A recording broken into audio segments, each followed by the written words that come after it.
بسم اللہ الرحمن الرحیم۔ دوستو ایسے اسلامک سٹوریز میں ویلکم۔ دوستو اگر آپ ہمارے چینل پر نئے آئے ہیں تو پلیز چینل کو سبسکرائب لازمی کریں۔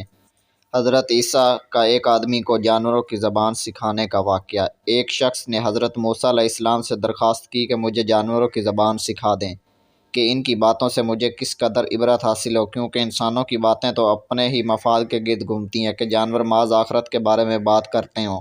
حضرت موسیٰ نے اسے منع فرمایا اور یہ بھی فرمایا کہ یہ عمل تیرے لیے خطرناک ثابت ہو سکتا ہے، لیکن وہ باضد رہا۔ بالآخر حضرت موسیٰ علیہ السلام نے اللہ تعالیٰ سے رجوع کیا۔ اللہ تعالیٰ نے حکم دیا اسے جانوروں کی زبان سکھا دو۔ اس کے باوجود حضرت موسیٰ علیہ السلام نے اس شخص کو سمجھایا کہ اپنی ضد سے باز آ جا وگرنہ نقصان اٹھاؤ گے، لیکن وہ شخص نہ مانا۔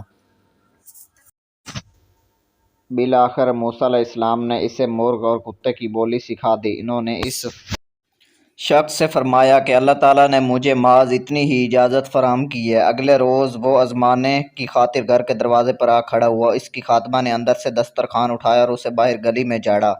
اس میں سے بچا کھچا روٹی کا ایک ٹکڑا زمین پر آ گرا۔ مرغ فوراً اس ٹکڑے کی جانب لپکا اور کھا گیا۔ کتے نے کہا کہ تم نے زیادتی کی ہے تو تم مٹی میں گرے ہوئے دانے بھی تلاش کر سکتے ہو، لیکن میں ایسا نہیں کر سکتا۔ اگر تم روٹی کا یہ ٹکڑا میرے لیے چھوڑ دیتے تو میں اسے کھا کر اپنی بھوک کس قدر مٹا سکتا تھا۔ مرغ نے کہا تم فکر نہ کرو، کل مالک کا گھوڑا مر جائے گا اور تم گوشت سے لطف اندوز ہونا۔ اس شخص نے مرغ کی بات سن کر فوراً گھوڑا بیچ دیا اور مرغ کو کتے کے سامنے شرمندہ ہونے پڑا۔ اگلے روز مرغ نے پھر روٹی کا ٹکڑا ہضم کر لیا اور کتے نے پھر شکوہ کیا اور دونوں کے درمیان ایک مرتبہ پھر گفتگو کا آغاز ہوا۔ مرغ نے کہا کہ مالک نے گھوڑا فروخت کر دیا تھا اور وہ نئے مالک کے پاس جا کر موت سے ہمکنار ہو گیا، لیکن تم فکر نہ کرو، کل اس کا خچر بھی مر جائے گا اور تم پیٹ بھر کر گوشت کھانا۔ اس شخص نے خچر بھی فوراً بیچ دیا۔ تیسرے روز دونوں جانوروں میں ایک مرتبہ پھر گفتگو ہوئی۔ کتے نے مرغ سے کہا کہ تم جھوٹے ہو اور اگر میں تمہارے پیچھے لگا رہا تو میں بھوک سے مر جاؤں گا۔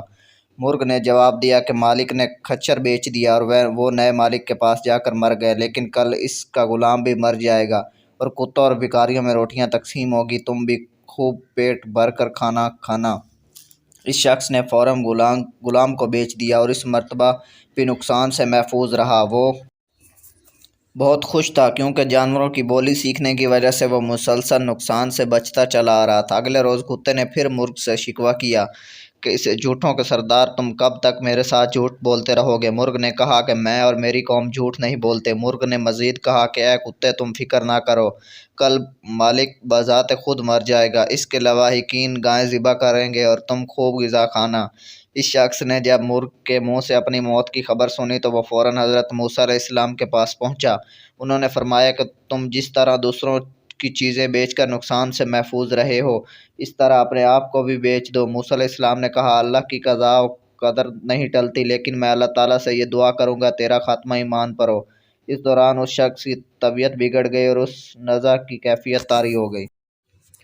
حضرت موسیٰ علیہ السلام نے اللہ تعالیٰ سے دعا کی کہ یا اللہ اس گنہگار کی خطا معاف کر دے۔ حضرت موسیٰ علیہ السلام کی دعا پر اللہ تعالیٰ نے فرمایا ہم نے اسے ایمان عطا کیا، اگر تم چاہو تو ہم اسے دوبارہ زندگی عطا کر دیں، بلکہ مردوں کو بھی زندگی عطا کر دیں۔ حضرت موسیٰ علیہ السلام نے عرض کیا یا اللہ یہ دنیا تو فانی ہے، اگر یہ تیرے حکم سے زندہ بھی ہو گیا تو پھر مرے گا، اس لیے تو اسے ابدی زندگی بخش دے اور دوسرے مردے بھی جو تیرے حضور حاضر ہو چکے ہیں ان پر رحم فرما۔ دوستو اس طرح حضرت موسیٰ علیہ السلام کے ذریعے شخص کی ایمان کی موت نصیب ہوئی۔